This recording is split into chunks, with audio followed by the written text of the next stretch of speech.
สิเป็นนายักหัวอะไรเนื้อนาง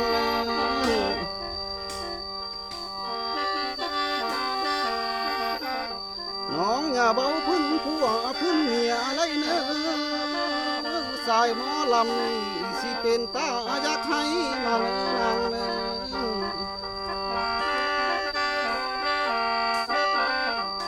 น้องอย่าเบาพึ่งซอยละน้อหลอกใหม่สิใจอายขาดบ่อยๆมาได้ลาย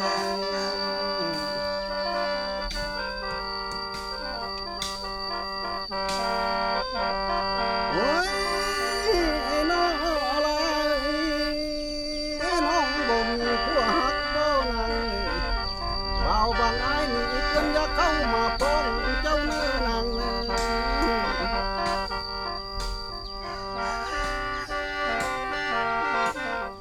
นางบ่มีผัวนอนเพียงสองบ่น้อบ่าวบ้านทรายนี่เพื่อนยักนำมาสร้างเนื้อนางเนื้อน้องผู้เป็นน้องแม่ห่างผู้บ่าวบ้านอ้ายนี่อยากมาเข้าอยู่นำนางเลยเนื้อลาเนื้อ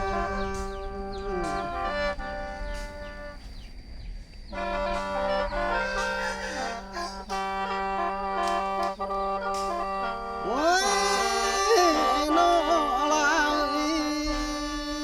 คันน้องเบาจริงแท้น้องลาง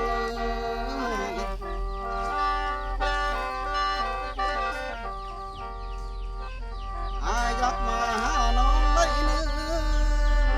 มากินพักน้องนางหาเบิ่งได้ลาย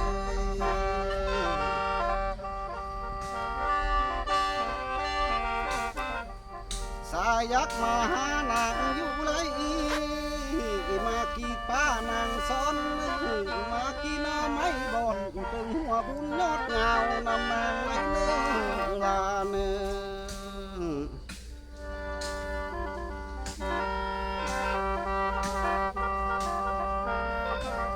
โอ้ยน้ออะไรเพื่อนสามเงาหดอายเนื้อ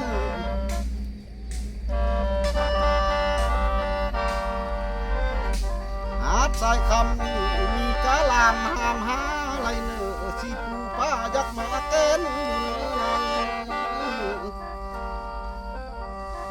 ขันเม่นอยู่บ้านน้องมีห้องลำน้วยน้อยขาดห่วงสิป้าคงอยากเข้าหน่อยอยู่เนื้อลาเนื้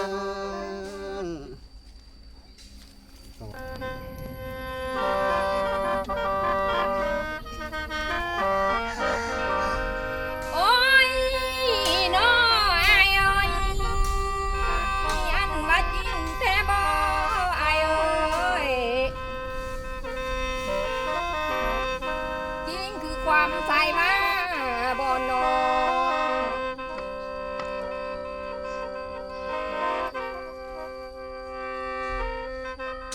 อยากกัดต้องปัน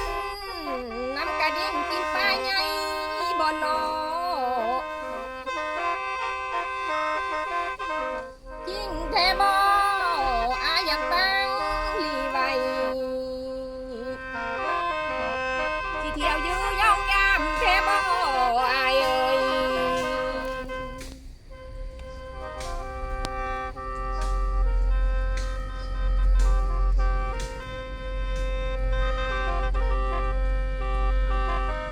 โอ้ยน้ออายเอ้ยหรือว่าเพียงแต่ศพบ่น้อ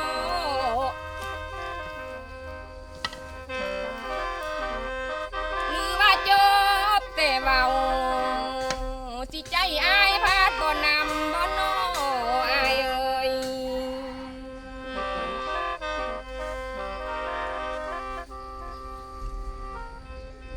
โอ้ยน้ออายเอ้ยคันอายจริงต่อน้อง10 ปีน้องก็ท่าอายเอ้ยสาวพันษาน้อง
กมกินน้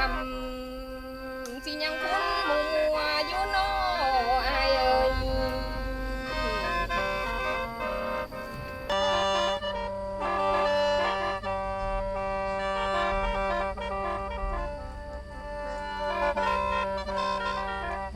โอ้ยน้ออะไรคันแม่นจริงแต่บ่นางจริงคือความนางว่าแต่บ่นาง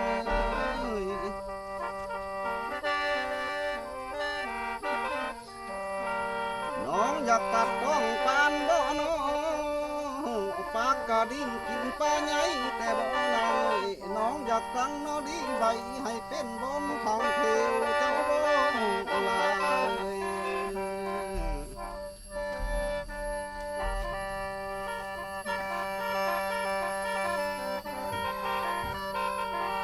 โอ้ยไอ้น้ออะไร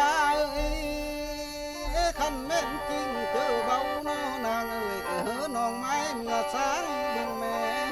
คุณใส่คำบนไอ้อยู่เวลาแม่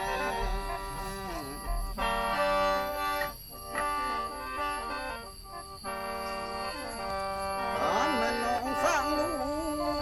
กคันน้องปลุกมาขึ้นแล้วต้นไม้นี่บ่เฮอกับดาวปิ่นสิขึ้นบ้านน้อมาเห็นเจ้าเนื้อเนื้อลา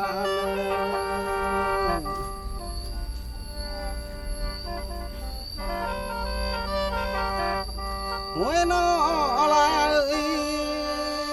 ยันแต่เป็นนำบุญของอายน้อนางเอ้ย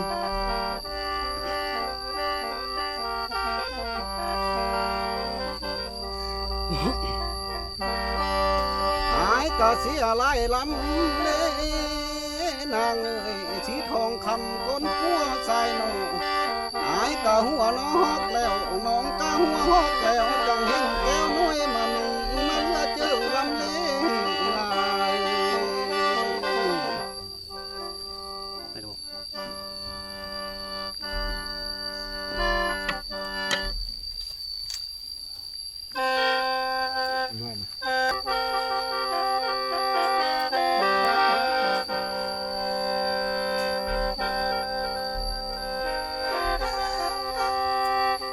โอ้ยน้ออายเอ้ยบุญบ่ฮอดกันแล้วอยากโกรธพร้อมกันไหมน้ออายเอ้ยบุญบ่พอกันแล้วสิกอดคอพร้อมกันสั่งน้ออายเอ้ยบุญบ่ขาดได้สอนสิเส้นเกี่ยวก็เล่าไม่ได้เนื้ออายเอ้ย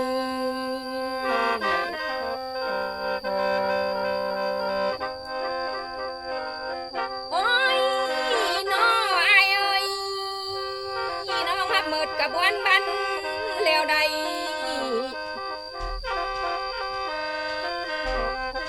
สิการลำคอละก่อนอายเอ้ยขออวยพรให้ญาติพี่น้องที่สาวบ้านได้อยู่เย็